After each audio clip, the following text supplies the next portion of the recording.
They've been spinning a narrative for so long that you are chaotic, that you're argumentative, that you are violent, all this bullshit, right? Just kind of really deforming your character and making you out to be some kind of monster, some kind of crazy person who will just pop off over anything or get upset over anything. It's hard to talk to you. It's hard to to be heard by you. And they've been saying this for so long, but you can literally go back in time, look at old pictures, look at old videos. Sorry, getting all these messages. My bad. You can literally go back in time and look at all these videos and shit and see like how much light you had back then. How much and you're looking and you're like, damn, like they were calling me all this even then, even back then. And you start to realize that dang, over time, that shit dimmed your light. That shit drained you. That shit took the life out of you. It sucked the life out of you. You don't even look the same. Your skin doesn't even glow the same. Your hair is different. Um, it's just it's wild. I am looking back at old videos of me on Instagram when I just started just jazzy. Sorry, I was about to say another one that I have, and I'm like, wow, damn. Like you can literally see. There's a video where I'm like, I just love when I meet people and they tell me something I would have never thought about, or I would have never guessed that they like. And I'm genuinely like, I just think that's dope. And my vibe was so positive. Like this is before I got to a space of just like cutting anybody and everybody off. Just like this healed space, right? This healed space we get in when we stop taking shit. We become less empathetic. We become it's just sad, man. I gotta get back to that version of myself. The heart chakra becomes shot, like completely shot, because you have learned that it's not safe to be vulnerable and to have your heart open like that and to just share that part of yourself because people take advantage. It's just sad, dude. It's really sad. I'm looking back at that and I'm like, oh my God, like I want to get back to that. I want to get back to seeing the good in people. It's so hard to see the good in people. After you've gone through narcissistic abuse, after you have dealt with post separation abuse, after you've dealt with going back and forth to court over your children, when they start fucking with your kids, that plays. Oh, see, sorry. See, this version of me that I'm talking about had never ever been tried as a mother, had never been threatened with my kids being taken away. Like, yeah, I was divorced. Yeah, I was dating. I was meeting new people. I had issues with my family's toxic cycles that I was in and out of. But all in all, I still had my mom. I still had my sisters. I could still text them. I could still call them. I could still hang out with them. Did I always like what they would do? No, I didn't, but I still had them. All in all, I still had most of my family. I had not been betrayed yet. I had not been betrayed by my ex husband yet. We were still friends. We would still hang out and co parent for the kids. We had like a really dope dynamic. We had a really, really good relationship for our kids, and that's what I wanted for them because I didn't want them to feel the divorce. Call me naive. They were aware that we weren't together, but there was still love in our home, and it was perfect. And we did family shit together, and we did all these things.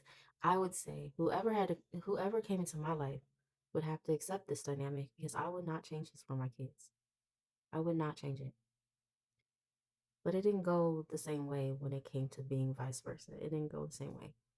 Um, and in fact, it went so bad. It went to a point of him needing to prove that he is over me to the point where he started dragging me and then started trying to create me out to be this monster, this abusive mom, all these things. And it literally drained me. And it wasn't so much him, it was like, it was him, right? The constant bickering and arguing, but it was the more so the impression he had on my kids, the way he changed the way my children saw me and the relationship I had with my own babies. My relationship with my babies went from being such a sweet, like normal mom child dynamic where I was just their mommy. There was nothing, nobody to compare me to. There was nothing. It, they, there, I can't even.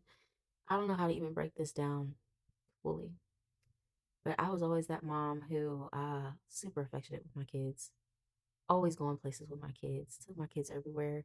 Any job I picked up, if I worked at the gym, they were at the kids club. If I was a doula, they were with me when I was meeting with my clients. Like I just took my kids everywhere with me. I love my babies down. I love them down. Anybody who knows me from that era of my life knows I kept my babies up.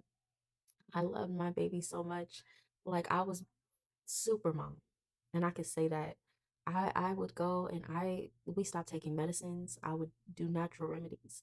I would buy organic foods. We would not eat any GMO foods. I would free make everything from scratch, DIY their birthday parties. Like, oh my God. I fucking love my kids. I do still love my kids, but it just threw this cloud over us, bro. I don't even talk to my oldest anymore. I'm a whole grandma. I don't even see my grandbaby because of the alienation that was placed. And it's just refreshing. That's that's a lot. But you know, we've been dragged to court. We've been my kids being put in the positions of having to choose between me and their dad. He sat them down and was like, "You want to come live with me or your mom?